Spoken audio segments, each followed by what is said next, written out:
A little exercise today. Instead of looking at the specific thoughts you're having, the feelings, your physical sensations, today I want you to look more at the meaning you're attaching to those things, the judgments you have about those things, the predictions you're making about those things, and the resistance you have towards those things. See, thoughts, feelings, physical sensations, they are all noticeable, but it's the meaning, the judgment, the prediction, the resistance, all those things we're doing about thoughts, feelings, and physical sensations is more likely where the problem lies.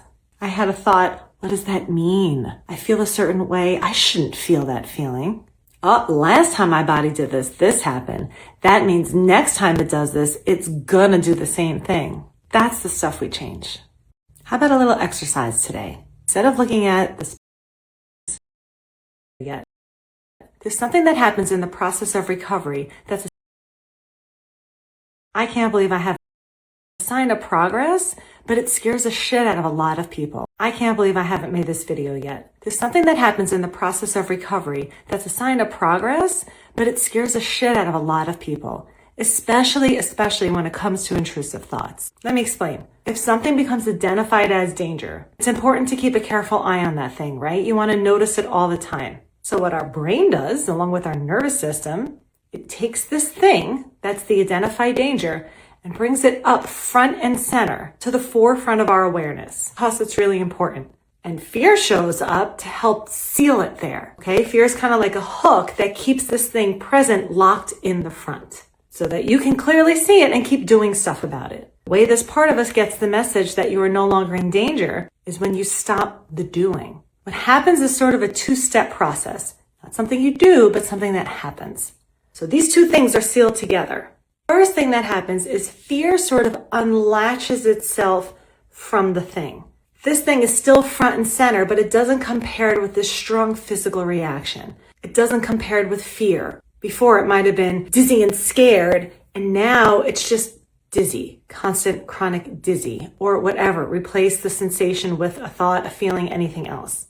Okay, so the first step is fear unlatches itself from the thing because it's no longer marked as danger. And then this starts the slow process of fading slowly into the background because of unimportance. So two things get paired up, and recovery kind of follows the step where fear sort of unlatches first, and then this fades to the background. That part right there where the fear unlatches, but this thing stays present, scares the absolute shit out of people, especially when it comes to intrusive thoughts.